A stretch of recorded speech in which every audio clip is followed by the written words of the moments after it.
Hey there, and welcome to this week's Sunday Musings, where every week I take a little time and talk about something that's been on my mind. I also write a weekly blog that is complementary to this. You can find that link on my blog at Medium right here. Love for you to subscribe there. I always have a link to my video in there too, if you prefer to have one location for everything. So this week, I want to talk a little bit about making space for yourself at a table where you maybe haven't been invited. I thought about talking about how there are not enough representation of women and minorities in leadership positions or in positions at all.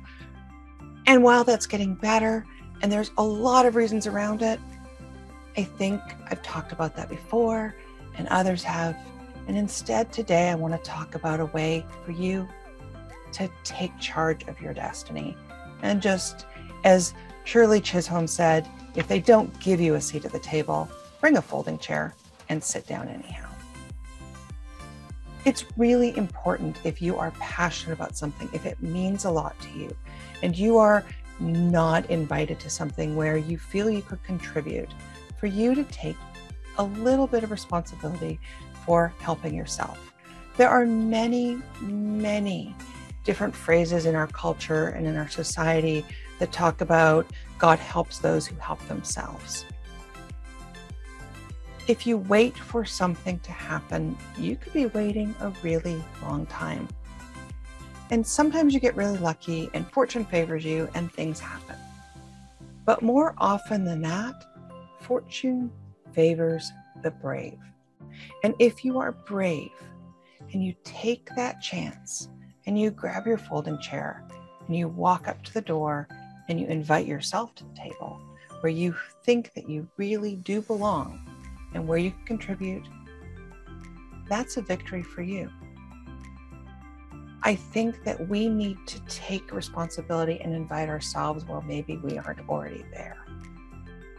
Now, this can be particularly challenging, and it does require a certain amount of either self-confidence or bluffing that you have self-confidence to do.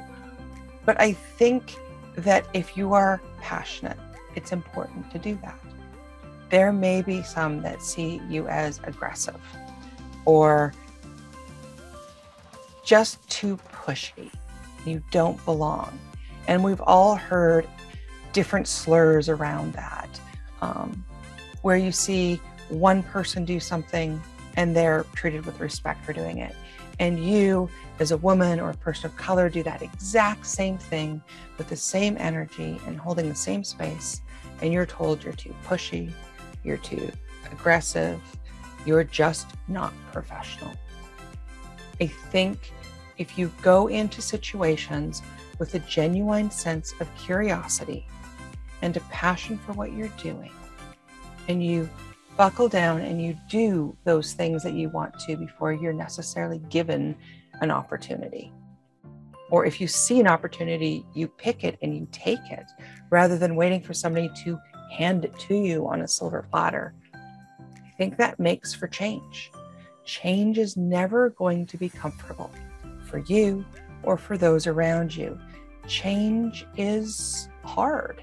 And it's the only way we're going to see change and evolution is by stepping up and taking a chance.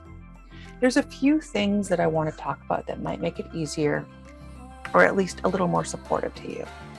First of all, be kind to yourself. This is not an easy process. Practice self-awareness and self-compassion for the toll that this will take on you, and practice self-care.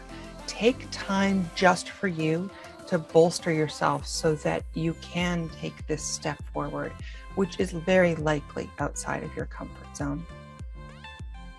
Find some places of aid for yourself.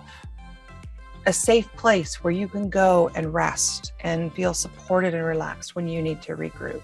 Whether that's a walk outside in nature or curling up on the couch with a book or listening to an audio tape while you're driving around or sitting in a nice hot tub or something.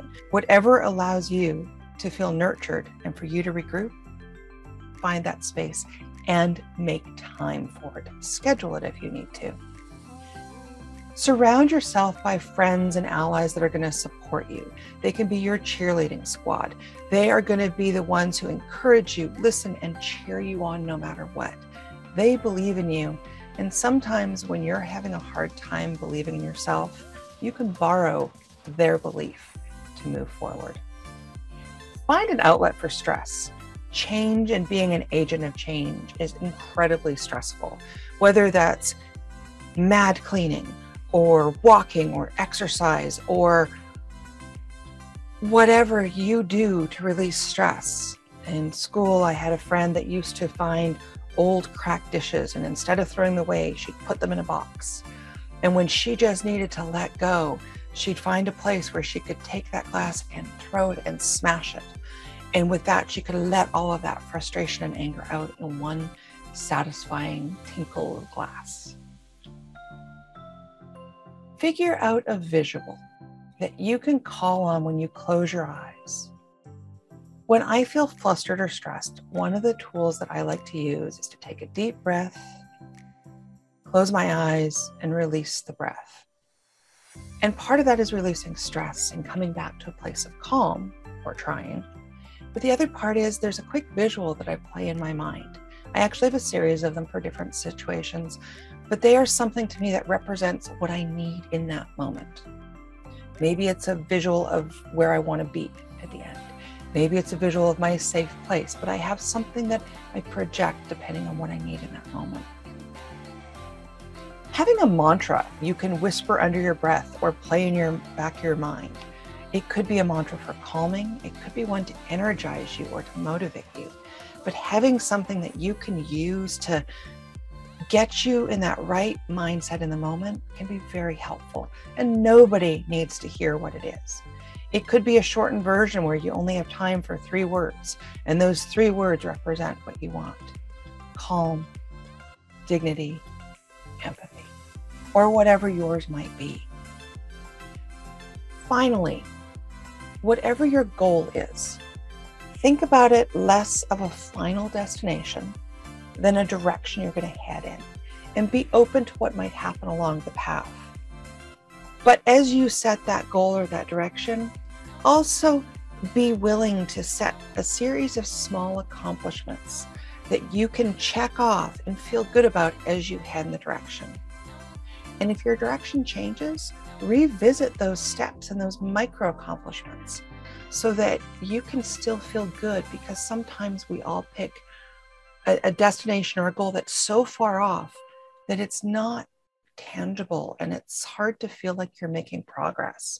So if you break it down into little steps, you can feel like you're making progress even when you look at the far distant, you're not. I also encourage you to find heroes that have walked in similar paths so that you can invoke their memory and their achievements in your time of frustration or when you're just feeling a little bit down. I love Shirley Chisholm for this. I have a lot of other heroes that I like to bring out and think about when I'm just struggling a little, because I know that they did things and struggled. And if they can do it, I can do it. Because all of us have the ability to accomplish these things. So these are a few of my thoughts.